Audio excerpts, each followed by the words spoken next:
Perkenalkan, nama saya Makfira dengan NIM 70.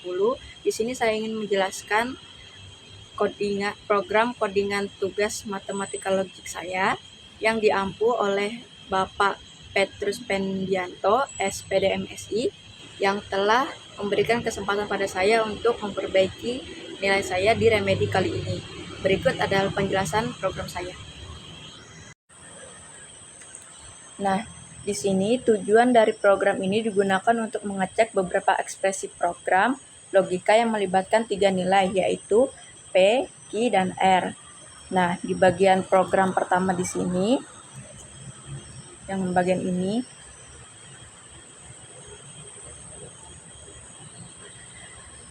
bagian ini untuk menampilkan nama dan info tentang program yang kita buat.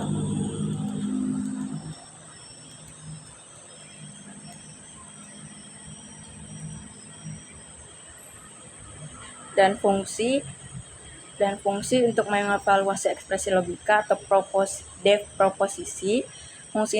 Fungsi ini menghitung hasil dari beberapa ekspresi logika yang melibatkan P, Q, dan R.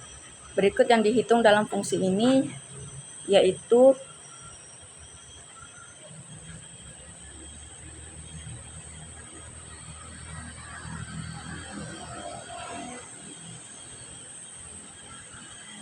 fungsi proposisi di sini yaitu untuk menghitung dari beberapa ekspresi logika yang melibatkan P, Q, dan R.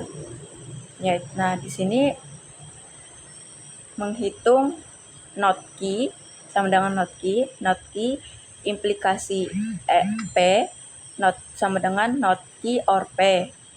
Lalu P and not Q implikasi P sama dengan P and not Q implikasi P.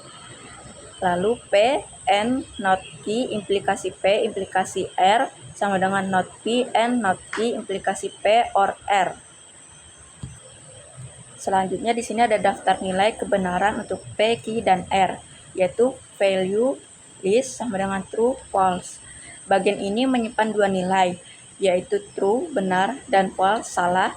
Kedua nilai ini nantinya dipakai untuk menghasilkan semua kemungkinan nilai untuk P, Q, dan R. Lalu di bagian untuk membuat header tabel, bagian ini untuk menampilkan judul-judul kolom yang akan muncul di tabel nanti. Dan untuk yang di bagian ini digunakan untuk menghasilkan semua kombinasi nilai true dan false untuk P, Q, dan R. Jadi setiap kombinasi mungkin adalah true ataupun false dan seterusnya. Kemudian untuk setiap proposisi P, Q, R dipanggil untuk menghitung hasil dari ekspresi logika tadi. Hasil dari perhitungan ini kemudian dicetak dalam bentuk tabel. Ini adalah contoh outputnya.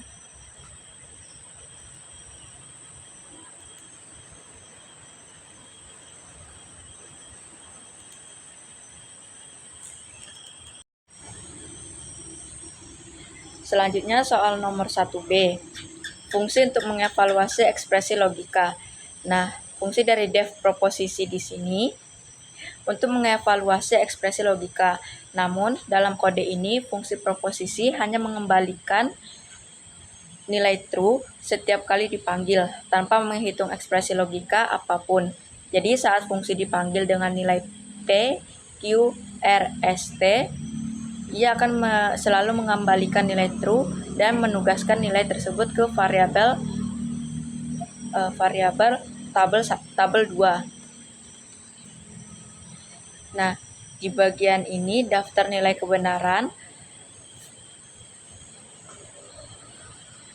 variabel value list untuk menyimpan 2 nilai yaitu true dan false. Ini akan digunakan untuk menghasilkan kombinasi nilai untuk variabel P, Q, R, S, dan T. Setiap variabel bisa punya nilai true atau false.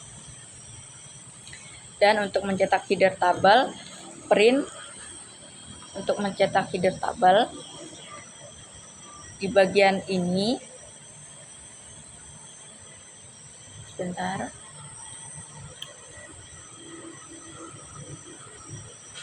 Di bagian ini mencetak judul kolom di tabel yang nanti akan menampilkan hasil evaluasi.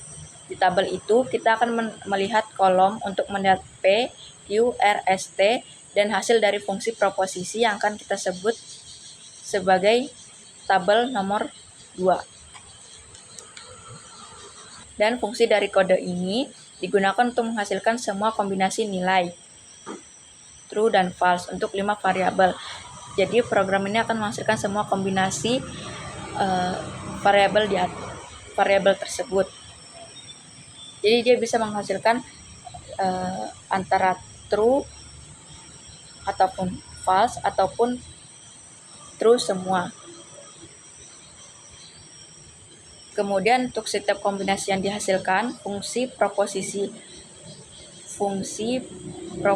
P, Q, R, S, T dipanggil dan nilai yang dikembalikan oleh fungsi tersebut dalam hal ini disebut true akan ditampilkan di tabel. Nah, output dari program di atas dan ini adalah hasil output dari program yang kita buat tadi. Tabel ini akan menampilkan semua kombinasi nilai P, Q, R, S, T dan setiap baris akan menunjukkan nilai true untuk kolom untuk kolom tabel 2 karena fungsi proposisi selalu mengembalikan true.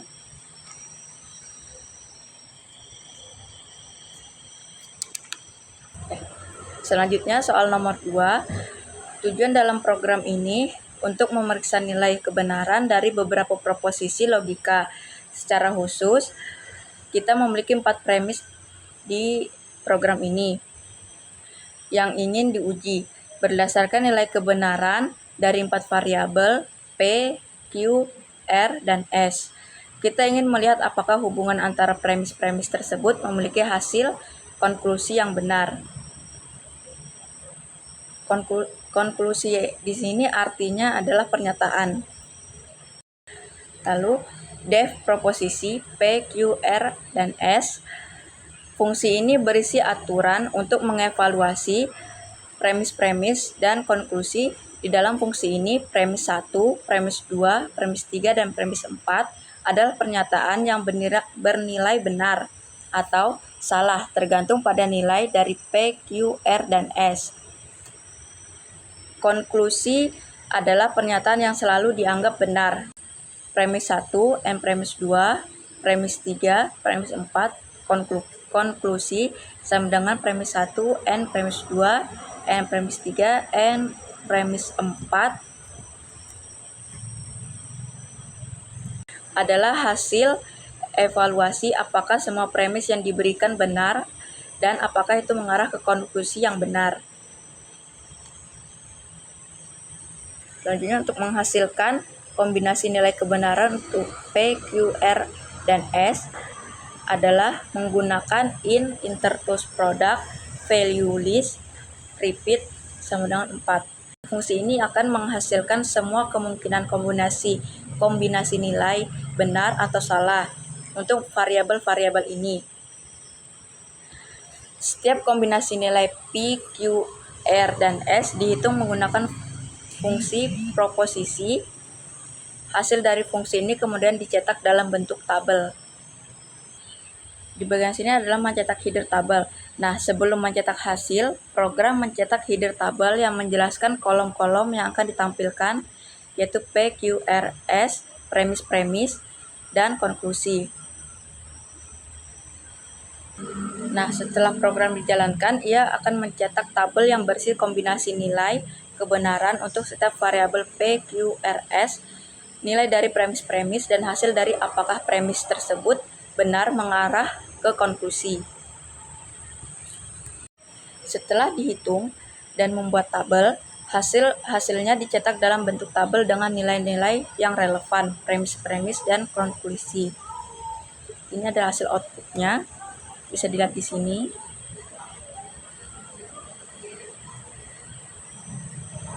Selanjutnya kita beralih ke nomor 3. Nah, di program ini bekerja dengan 2 himpunan atau sheets. yaitu himpunan A dan himpunan B. Program ini memeriksa apakah ada elemen yang sama irisan di antara A dan B. Kalau tidak ada elemen yang sama, maka program akan menggabungkan atau union A dan B. Kalau ada, maka program akan menampilkan elemen yang sama tersebut. Di bagian pertama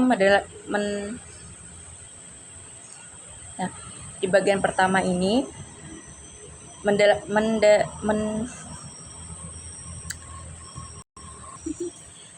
di bagian pertama ini mendeklarasikan himpunan A dan B. Di himpunan A yang ini berisi angka 1 sampai 10, sedangkan yang B ini memiliki himpunan dari angka 11 sampai 20. Program kemudian mencetak kedua himpunan ini. Bagian kedua, mencari irisan, intersection.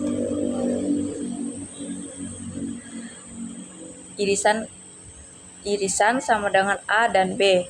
Ini mencari elemen yang ada di kedua himpunan A dan B. Simbol dan digunakan untuk mencari irisan. Kalau ada elemen yang sama, maka mereka akan dimasukkan ke dalam irisan. Kalau tidak ada, maka irisan akan kosong.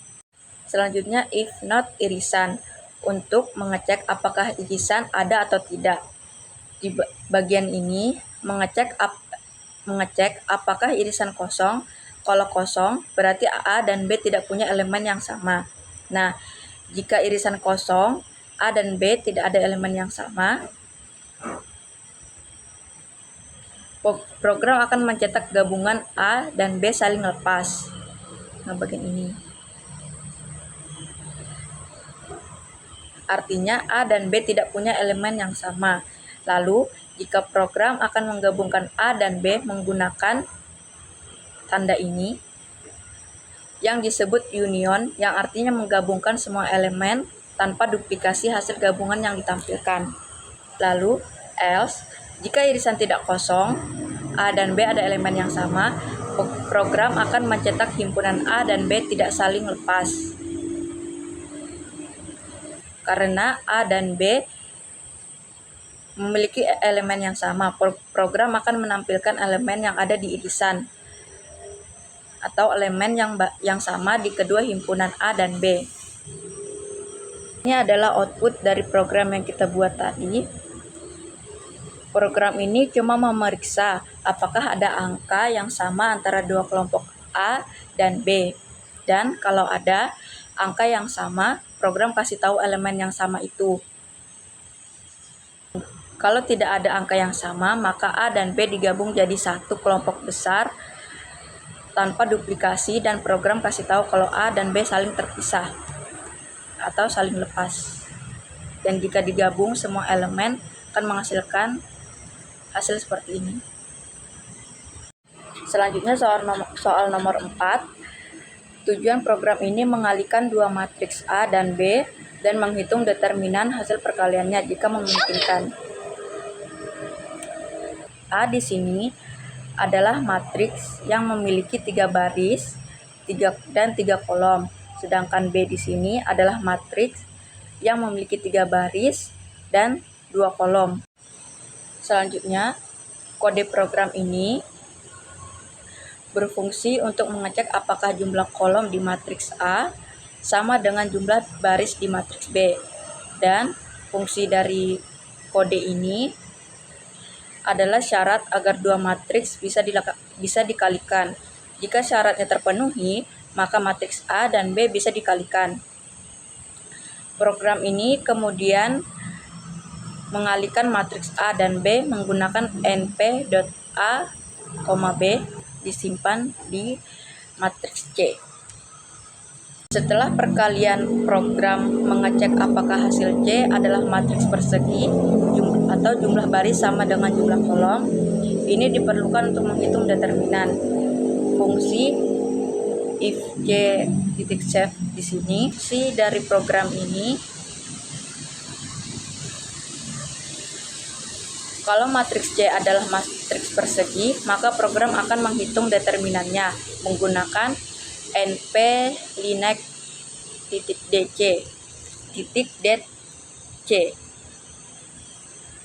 hasil determinannya akan ditampilkan dengan format angka desimal, satu angka di belakang koma. Lalu jika hasil perkalian C bukan matriks persegi, jumlah baris tidak sama atau jumlah baris tidak sama dengan jumlah kolom, program akan memberitahu bahwa determinannya tidak bisa dihitung.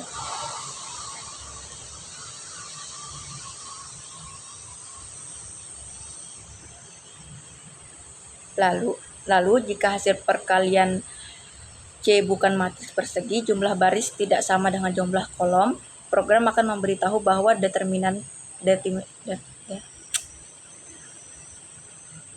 Lalu di program yang ini, jika matriks hasil perkalian C bukan matriks persegi, jumlah baris tidak sama dengan jumlah kolom, program akan memberitahu bahwa determinannya tidak bisa dihitung.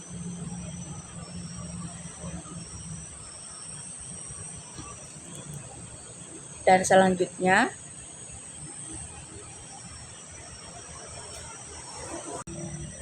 lalu else di sini berguna jika matriks A dan B tidak bisa dikalikan. Nah, kalau ukuran A dan B tidak cocok dengan perkalian, misalnya jumlah kolom A tidak sama dengan jumlah baris B, maka program akan menampilkan pesan bahwa A dan B tidak bisa dikalikan. Nah, ini adalah output dari program matriks yang kita buat tadi. Di sini kita mendapatkan 3 hasil. Program ini memeriksa apakah dua matriks A dan B bisa dikalikan. Untuk bisa dikalikan, jumlah kolom di A harus sama dengan jumlah baris di B. Dan jika matriks bisa dikalikan, maka akan menghasilkan perkalian A dan B sebagai berikut. Selanjutnya, hasil ketiga tidak dapat dihitung determinannya karena bukan matriks persegi. Misalnya setelah perkalian hasilnya adalah matriks 3 kali 2 atau bukan persegi, program akan bilang matriks hasil perkalian bukan matriks persegi, jadi tidak bisa dihitung determinannya. Nah, itu saja penjelasan singkat dari saya, kurang lebihnya mohon dimaafkan. Sekian, terima kasih dan sampai jumpa.